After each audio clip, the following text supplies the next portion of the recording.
This is a reading of Great Women of the Christian Faith by Edith Deen, read by Dahl Russell.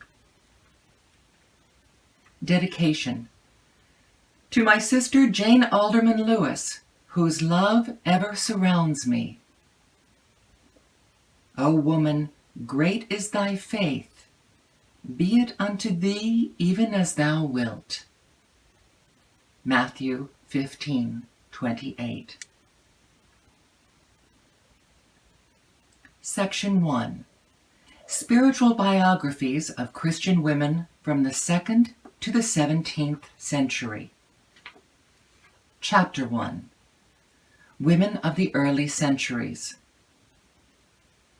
Vibia, Perpetua, early Christian martyr, who lived from approximately 181 to the year 203.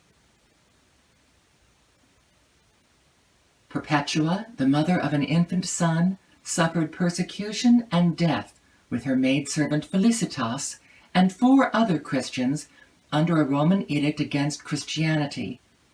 Hers is an authentic record of early Christian martyrdom. Title: Her blood became the seed of the Church. Vibia Perpetua was in her early 20s when, singing a psalm, she went forth with joyful, radiant countenance to a martyr's death.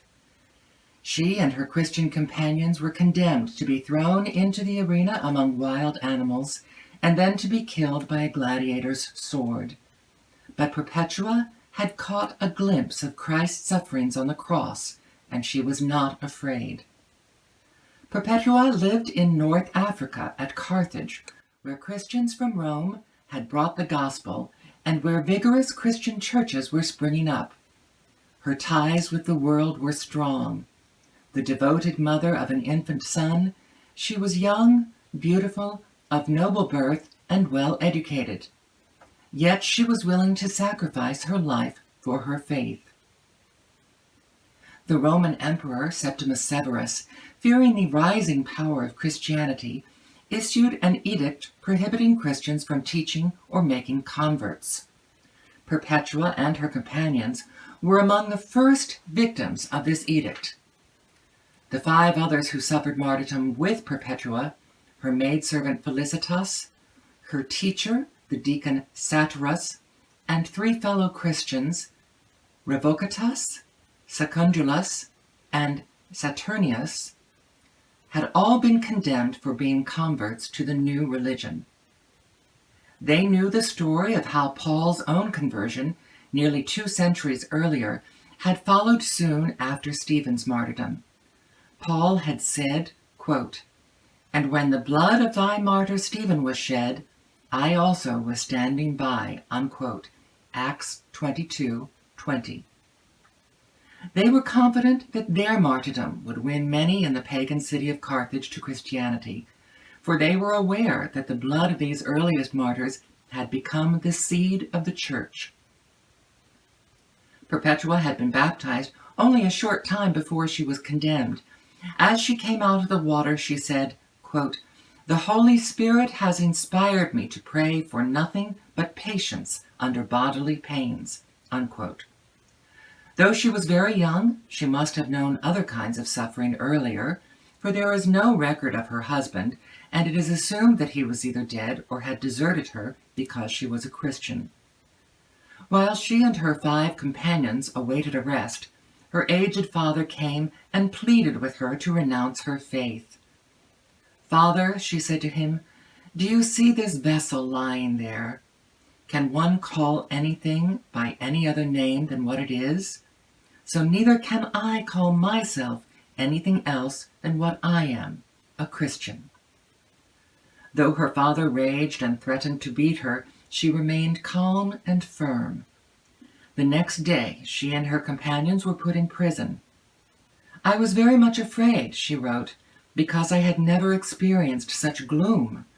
O terrible day! Fearful heat because of the crowd and from the jostling of the soldiers. Finally, I was racked with anxiety for my infant." 2 church deacons succeeded in getting Perpetua and her maidservant Felicitas into a better part of the prison. Here they brought her infant son to her. She wrote, quote, "I suckled my child, who was already weak from want of nourishment. In my anxiety for him, I spoke to my mother and comforted my brother and commended to their care my son. And I pined excessively because I saw them pining away because of me. These anxieties I suffered for many days, and then I obtained leave that my child should remain with me in the prison. Immediately I gained strength, and being relieved from my anxiety about the child, my prison suddenly became to me a palace, so that I preferred to be there rather than anywhere else." Unquote. Strengthened in spirit, even in prison, she became more conscious of her closeness to God. Quote, "A God whose blessings were so well proved," unquote, she said. Uncertain of her fate and that of her fellow prisoners, she asked God to reveal it to her in a vision. The next day, she told her companions, quote,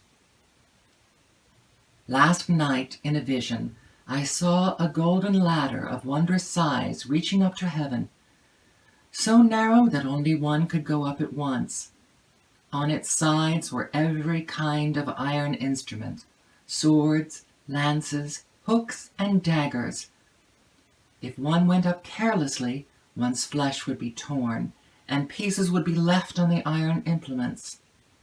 Under the ladder was a dragon of wondrous size, which laid snares for those climbing it, and frightened them from the ascent. Now Satyrus went up first. He had given himself up voluntarily after our arrest on our account, because he had taught us the faith, and he had not been present on the occasion of our trial. When he had reached the top of the ladder, he turned and said to me, 'Perpetua, I am waiting for you, but take care that the dragon does not bite you.' And I said, 'In the name of Jesus Christ, he shall not hurt me.'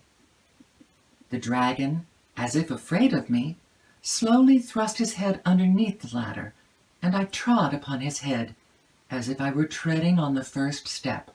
Unquote. Perpetua also told of seeing nearby a large garden, in which sat an old shepherd milking ewes. Around him stood a multitude of persons clad in white. "He gave us some cheese," she said, "and we tasted it. The multitude of those who were clad in white said, 'Amen.' Through the sound of their voices, I was awakened." Her prison companions interpreted this dream to mean that all of them were certain to suffer martyrdom. It was their own worthiness, not their pain or torture, which now became their first concern. Before they were summoned before the tribunal, Perpetua's father entered the prison a second time and pleaded with his daughter, "Do not cut us off entirely, for not one of us will ever hold up his head again if anything happens to you." And with tears in his eyes, he kissed her hands and fell at her feet. Distressed at his sadness, she tried to comfort him, saying, "This will be done on that scaffold which God has willed, for know that we have not been placed in our own power, but in God's." The next day she and her companions were questioned by Hilarion, procurator of Carthage. "Art thou a Christian?" he asked. "I am," she answered. "I cannot forsake my faith for freedom." When her father heard these words, he knew that Perpetua and the others with her would be thrown to the beasts, and he tried to rescue his daughter. Hilarion commanded that he be beaten with a rod, and Perpetua suffered as much as if she had received the blows herself. When the day of her execution drew near, her father, worn out with much suffering, came for the last time and cast himself down before her. She grieved for his unhappy old age. Her child was brought to her for the last time, and she confessed, "God so ordered it that it was no longer required to suck, nor did my milk inconvenience me." Felicitas, 8 months with child, feared she might be left behind to suffer in the company of strangers instead of with her companions in faith, for a woman with child was not punished in public. 3 days before they were to march into the arena of wild beasts, Perpetua and her companions prayed that Felicitas might be delivered of her child. Her labor pains came upon her a month early. A prison attendant mocked her, saying, "If you cry out now, what will you do when you are thrown to the beasts of the arena?" Felicitas replied, "I myself suffer not, but then another shall be in me who shall suffer for me, because I am to suffer for him." The daughter who was born to her in prison was brought up by her sister. 3 days later, she and Perpetua prepared for death. For their last meal, instead of the feast usually given to condemned prisoners, they celebrated an agape, a religious meal partaken of by early Christians in a token of love and kindness. In the early church, it was looked upon with the same reverence as was the Eucharist. On the day of their execution, the condemned Christians walked to the arena. Perpetua's face was radiant, and she sang a psalm. Wearing a simple tunic, and with her lovely hair falling softly over her shoulders, she made her way towards the arena with easy grace. Behind her marched Felicitas and Satyrus and the 3 other Christian men. As she and her companions passed the procurator, they spoke boldly, "You may judge us, but God will judge you." This remark infuriated the people, and they demanded that Perpetua and her companions be given extra scourges. Walking confidently to their death, as Christ had walked to Calvary, they rejoiced that they could now enter more fully into his suffering and bear witness to their faith in him.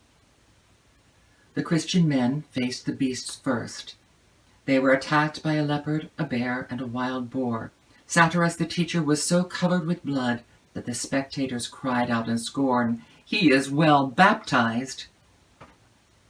Perpetua and Felicitas were thrown into the arena with a savage steer, which attacked Perpetua first. Discovering her tunic had been torn, she modestly hastened to gather it about her. When she saw Felicitas had been tossed by the infuriated animal, she went to her aid. Together they waited for another attack from the same beast, but the spectators thundered, "Enough!" Then she looked at herself and saw marks of injury on her body and her dress, but she felt no pain. She had been given victory over her senses and a consciousness of oneness with God. She knew that God was more powerful than her persecutors, who might destroy only her body, not her spirit. She dwelt in God, and he in her. During a moment of rest, Perpetua asked for her brother, and when he appeared, begged him to stand fast in the faith. The message she asked him to take back to her family was that they must love one another and not allow our suffering to keep them from the faith. Again she walked valiantly into the arena, this time to be beheaded. The gladiator was unskilled and gave her only slight wounds. After a cry of pain, she herself directed the gladiator's sword to her throat and died. Perpetua and her companions met their death in the arena on a day in March 203 AD. But they live on in early Christian history as noble martyrs.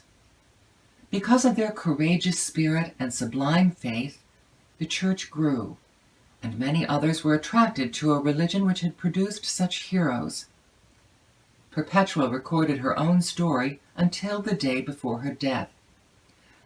The church father Tertullian added a postscript to her life. Quote, "O most brave and blessed martyrs, you have gone out of prison rather than into one.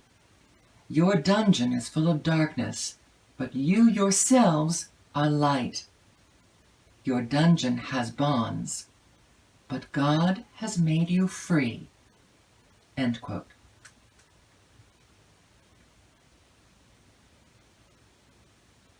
Helena, mother of Constantine, years 255 to 330. The first Christian empress mother in history, she was also the first woman to enshrine places in the Holy Land. Her son Constantine named the ancient city of Helenopolis for her, and had gold medals struck bearing her effigy. Title: She enshrined holy places of Christ. Helena was among the first pilgrims to the Holy Land, and there she discovered the places made holy by Christ's life and death. She built the Church of the Nativity at Bethlehem and the Church of the Holy Sepulchre at Jerusalem, and according to legend, she found the true cross on which Christ had been crucified. For this, the Church canonized her. Helena was the mother of the first Christian emperor, Constantine, whose reign from 306 to 337 AD saw the emergence of Christianity from a persecuted sect to the powerful state church of the Roman Empire. Owing to the scantiness of ancient sources, much in Helena's life is open to question. Some historians claim that she was a Christian during Constantine's youth and influenced him to revolt from paganism. Others believe that neither Helena nor her son was converted to Christianity until after Constantine's victory in 312 over Maxentius, the ruler of Italy and North Africa. It was just before this crucial battle that Constantine saw above the setting sun the sign of Chi, the first two Greek letters of the word Christos, outlined in rays of light, and with it the words, "In this sign thou shalt conquer." Because Constantine's soldiers were outnumbered 2-1 by those of his enemy, Maxentius, Constantine attributed his victory to the Christian God. From that time on, he praised the blessings that Christ had conferred on him and described himself as belonging to the Christian Church. He legalized the church calendar and designated Sunday as a holy day. Furthermore, he appointed Christians in ever-increasing numbers to the higher administrative posts of the empire. Helena's early years, before and during her marriage to the Roman Emperor Constantius I, surnamed Chlorus, are obscure.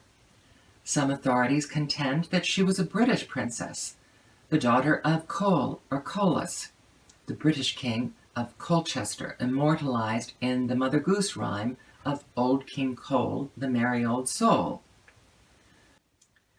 John Leland, whom King Henry VIII appointed as his antiquary in 1533, journeyed 6 years through England making exhaustive researches. He claims that Helena was King Cole's daughter. If so, she may well have been a Christian from birth, for at Colchester, about the time of her birth in 255 AD, Leland says there was a Christian church with a Christian bishop. Colchester residents later boasted that the great Empress Helena was born there, and took for the arms of their town the cross she is said to have discovered. A number of churches in Britain are dedicated to Helena. At Bishopgate is the Church of St. Helena, which dates from 1210 AD, and contains many curious old monuments dedicated to her. Her name appears often on the streets and buildings in the vicinity of this church. There is another theory that Chlorus did not visit Britain until 296 AD, and had then long been married to Helena. According to this account, Helena's father had been an innkeeper at the ancient town of Drepanum, situated in Asia Minor on an arm of the Sea of Marmara. In honor of his mother, Constantine later renamed Drepanum for her, calling it Helenopolis. It is identified today with the modern village of Hersic. After Helena had been married to Chlorus at least 19 years, he divorced her in 293 AD for political reasons. He was given the title of Caesar, made ruler of Gaul, Spain, and Britain, but in return was required to marry Theodora, the daughter of Maximian, his patron. Helena's son Constantine remained faithful to his mother after her divorce. When his father died and Constantine became emperor in 306, he called her out of obscurity to the imperial court and ordered that all honor be paid her as the mother of the sovereign. In this period, as empress mother, Helena resembles Bathsheba, who quickly gained a commanding influence at the court when her son Solomon became king. She also suggests another Bible woman, the Queen of Sheba, who went on a long journey from her kingdom in southwest Arabia to Jerusalem to test the wisdom of Solomon. Helena went to Jerusalem to discover the places where Jesus had been. It took courage to make such a journey in those days.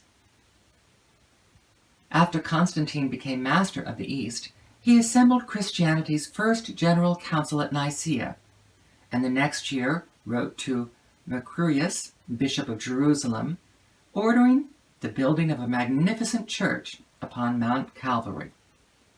Helena, though now probably in her late 70s, superintended this pious work. She also hoped to discover the cross on which Jesus had died.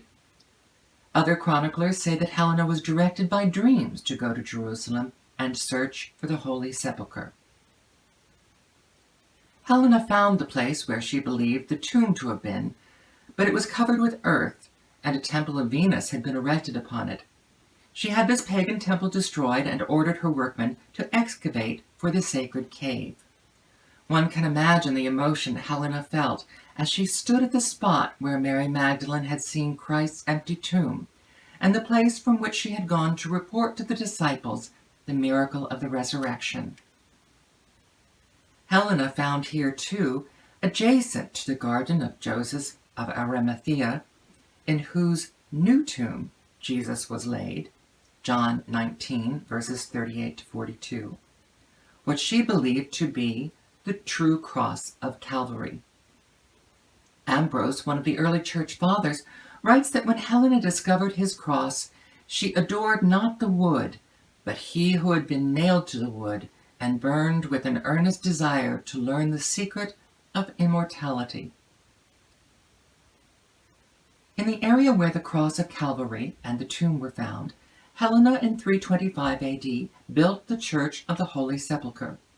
It still stands among a group of many buildings which had been added to the original structure built more than 16 centuries ago. The feet of generations of pilgrims have worn the steps leading to the spot where Helena believed she found the cross. The heart of this church is the marble chapel of the Holy Sepulchre, perpetually lighted by 43 lamps provided by various religious bodies. Helena also built the Church of the Nativity at Bethlehem. Today, thousands come to the Manger Square at the head of a road sweeping up from the Jerusalem-Hebron highway and enter the ancient gray church begun by Helena above a hillside grotto, believed by many to be over the site of the manger. In no other church have Christians worshipped for so many centuries. So great was Helena's devotion that she not only built these two churches, says Eusebius, but assisted individuals and entire communities in the Holy Land. The poor were special objects of her charity.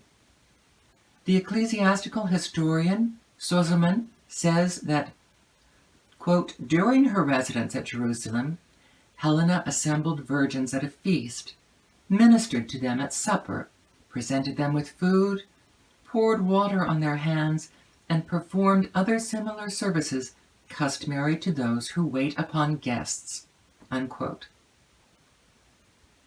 Undoubtedly, the problems of her last years caused Helena to turn to Christianity for spiritual strength. Her daughter-in-law Fausta is said to have induced Constantine, by false accusations, to kill Crispus, his eldest son, by a former marriage. Constantine, in turn, has been accused of ordering his wife Fausta suffocated to death in a heated bath when he learned that his son was innocent of Fausta's accusations. When Helena died in 330 AD, Constantine was with her, as were his sons Constantine, Constantius, and Constans, The emperor ordered that his mother be buried with utmost pomp, and soon thereafter he had coins struck in her honor. Her body was later brought from Rome to Constantinople, which Constantine had rebuilt and made the capital of the Roman Empire. There she was laid to rest in the imperial vault of the Church of the Apostles, near the sarcophagus which Constantine had prepared for himself. Since the 9th century, however, the Abbey of Hautevillers, near Rheims, where a special devotion to Helena developed, has claimed to be in possession of her body. Helena continues to be revered, for in the 75-year span of her life, she brought to God the homage and tribute of her devotion. She used the power and privileges of her royal position to further the Christian cause throughout the known world.